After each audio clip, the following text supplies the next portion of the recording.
Welcome back everyone. I hope आप लोग अच्छे होंगे। निफ्टी और बैंक निफ्टी का चार्ट एनालिसिस करेंगे कल के लिए, मतलब ट्यूसडे के लिए कल कैसा रह सकता है, तो हम उस पर बात करेंगे। सबसे पहले तो आज हम रिकैप कर लेते हैं कि कल मैं क्या बोला था और क्या हुआ मार्केट में आज, ठीक ना। देखिएगा, अगर वन डे चार्ट फ्रेम पहले लगाइएगा तो देखिएगा मैंने बोला था कि ये एक ट्रेंड लाइन है। यहाँ पे लास्ट वीडियो में मैं बोला था कि ये एक ट्रेंड लाइन है, ठीक ना, ये एक ट्रेंड लाइन है और निफ्टी का एक क्रिटिकल सपोर्ट 25,000 के आसपास होगा, 25,000 के आसपास होगा। यहाँ पे आपको एक सपोर्ट मैं बताया था, यहाँ पे एक सपोर्ट होगा और दूसरा सपोर्ट का मैं बताया था कि इसका एक ट्रेंड लाइन होगा जो कि आपको लगा हुआ भी अभी दिख रहा होगा 24,900 के आसपास, ठीक ना। तो देखिएगा निफ्टी आपको यहाँ से रिकवर करते हुए अच्छा से दिख गया, ठीक। और मैंने बोला भी था कि निफ्टी रिकवर करेगा। और अगर मैं वन डे चार्ट फ्रेम लेता हूँ तो देखिए आज मार्केट में हुआ क्या।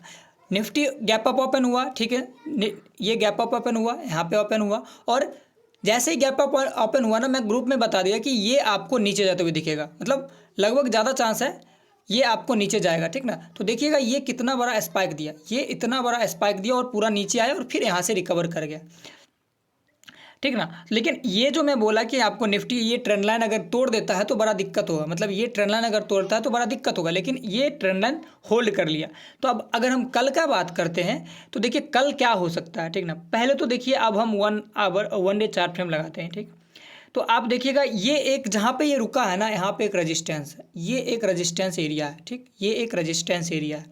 और आप देखिएगा, आप छोटा टाइम फ्रेम लेते हैं, 1 आवर का चार्ट फ्रेम लेते हैं तो आपको दिखेगा यहाँ पे, देखिएगा यहाँ से एक बार यहाँ से ऊपर गया, मतलब एक मिनट, यहाँ से देखिएगा ऊपर गया तो मतलब ये रेजिस्टेंस एरिया बन गया। तो अगर, और एक और चीज़, जैसे कि वन डे चार्ट फ्रेम लगाते हैं तो देखिएगा ये जो कैंडल पिछला वाला बना, जहाँ से ये जितना टूटा था, ये जो जितना टूटा था उतना ये कवर नहीं किया, मतलब ये कैंडल को निकाल देगा ना, ये कैंडल को, तब हम मान सकते थे कि हाँ कि बुलिश अप ट्रेंड पकड़ सकता है। तो आप, मतलब बुलिश अप ट्रेंड का मतलब हो गया कि अगर ये लेवल निकाल देता है तो फिर ये ऊपर जाने का ज़्यादा चांस रहेगा। अगर जब तक ये लेवल 25,150 का लेवल नहीं निकालता है निफ्टी का, तो फिर ये आप सोच के रखिए, या तो ये जोन में रहेगा, नहीं तो ये धीरे धीरे करके तोड़ देगा, ठीक ना।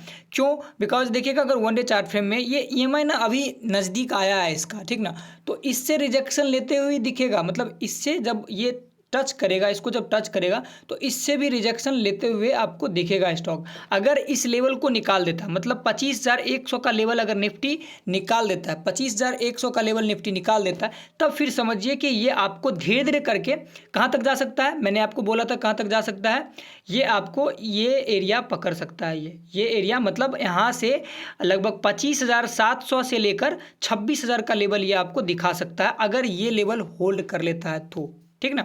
तो कल के लिए अगर बात कर लें इसका रेजिस्टेंस लेवल और सपोर्ट लेवल, तो देखिए इसका रेजिस्टेंस लेवल आपका रह जाएगा 25,100, ठीक, 25,100। और सपोर्ट का बात कीजिएगा तो एक सपोर्ट रहेगा आपका 25,000 का, एक इम्पोर्टेंट सपोर्ट है, और सेकेंड सपोर्ट होगा आपका 24,920 के आसपास, इसका इम्पोर्टेंट सपोर्ट होगा, ठीक ना।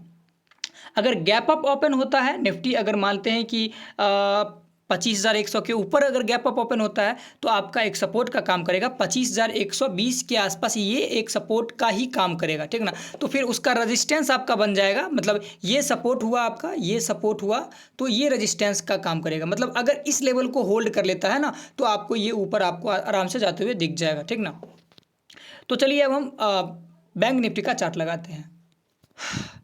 तो चलिए बैंक निफ्टी का हम बात करते हैं। देखिए बैंक निफ्टी में क्या हुआ है, ठीक ना, मैंने क्या बोला था और क्या हुआ है इसमें। देखिए पहले तो वन डे चार्ट फ्रेम आप लगाइए, ठीक ना, और ये कहाँ पे था, ये था यहाँ पे, और मैंने क्या बोला था, अगर ये सपोर्ट होल्ड करता है तो आपको यहाँ तक आते हुए दिखेगा, ठीक ना। लेकिन क्या हुआ, इससे ऊपर निकल गया, ठीक ना। तो मतलब यहाँ पे अगर देखिए कोई भी अगर सपोर्ट होता है ना तो या तो अच्छा काम करेगा, अगर टूटता है तो वो बुरा भी काम करता है, मतलब अगर ये टूट जाता है ना तो ये फिर नीचे भी उतना ही, जितना ये ऊपर गया ना उतना नीचे भी आ जाता है, ठीक ना। लेकिन ये होल्ड कर गया, और कौन किसके वजह से होल्ड किया, HDFC और ICICI बैंक के वजह से। आज मॉर्निंग में मार्केट दो ही बैंक के वजह से ऊपर था, एक था ICICI बैंक, एक था HDFC बैंक। ये दो बैंक पूरा मार्केट को संभाल रखा था, इसके वजह से देखिएगा निचले स्तर से मिड कैप में जो खरीदारी आई है, लोअर लेवल के, मतलब लगभग आपको 12 बजे के बाद या 11 बजे के बाद आपको खरीदारी आते हुए दिखा है मिड कैप सेगमेंट में। नहीं तो निफ्टी को अगर संभालने वाला और बैंक निफ्टी को संभालने वाला था आज कोई तो दो ही स्टॉक था मॉर्निंग में, वो था HDFC बैंक और ICICI बैंक। आज तो HCL टेक का बात कर लीजिए या रिलायंस का ही बात कर लीजिए, आज 3% रिलायंस टूटा हुआ था। और अब देखिए, अब छोटा टाइम फ्रेम लेते हैं तो देखिए ये ना स्पाइक लिया, यहाँ पे सपोर्ट लेने के बाद ये प्रॉपर स्पाइक ले लिया, ऊपर भाग गया और ये इस सपोर्ट को भी तोड़ दिया। ये जो एक रेजिस्टेंस एरिया था इसको भी तोड़ दिया। तो कभी भी रेजिस्टेंस टूटता है ना तो वो भागता ही है ऊपर, बिकॉज यहाँ पे सबका एसएल लगा रहता है, मतलब इस एरिया में सबका स्टॉप लॉस होगा लिक्विड।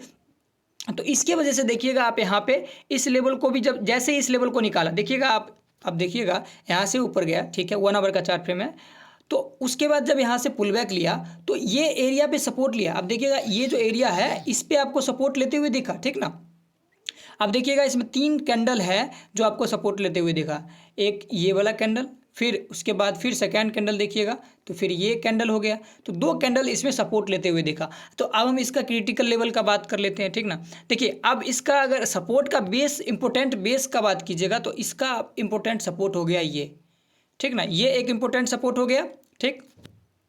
और रेजिस्टेंस का बात कीजिएगा तो मेरे हिसाब से इसमें रेजिस्टेंस ना ट्रेंड लाइन काम करेगा। इसमें देखिएगा ऊपर से आप एक ट्रेंड लाइन लगाइएगा ना तो ये ट्रेंड लाइन काम करेगा, ये एक ट्रेंड लाइन है जो आपको काम करते हुए दिखेगा। मतलब कल भी ये इस लेवल तक टच करते हुए दिख सकता है, मतलब ये 57,100 तक जाते हुए दिखेगा आपको। देखिए इतना आसानी से ट्रेंड लाइन को नहीं तोड़ेगा, ट्रेंड लाइन टूटने का इतना आसानी से नहीं टूटता है कभी भी, कोई भी ट्रेंड लाइन अगर टूटेगा तो फिर आपको यहाँ तक ये आते हुए दिखेगा, इस लेवल के आसपास तक, इस एरिया के आसपास ये आपको आते हुए दिखेगा, ठीक ना, 57,574। तो आप मान के चलिए कि इस एरिया में फंसा हुआ रहेगा ये। मतलब अगर कल का बात कीजिएगा सपोर्ट में आपको बता दिया 56,680 का सपोर्ट है। रेजिस्टेंस का बात कीजिएगा एक और सपोर्ट आप मान के चलिए, यहाँ पे एक और आपका सपोर्ट रहेगा।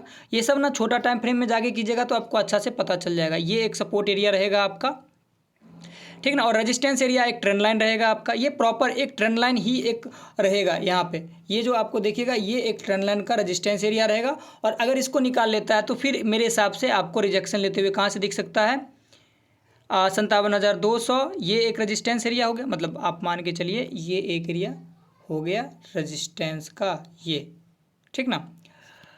और कल का बात कीजिएगा मेरे हिसाब से कल थोड़ा असमंजस रहेगा। कल मार्केट और बैंक निफ्टी और निफ्टी 50 साइडवेज रहने की कोशिश करेगा।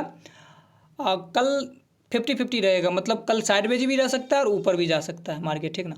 तो आज का वीडियो में इतना ही, मैं आपको फिर नेक्स्ट वीडियो में मिलता हूँ, तब तक के लिए बाय, टेक केयर और thank you so much for watching my video. और हो सके तो वीडियो को लाइक कर दीजिए।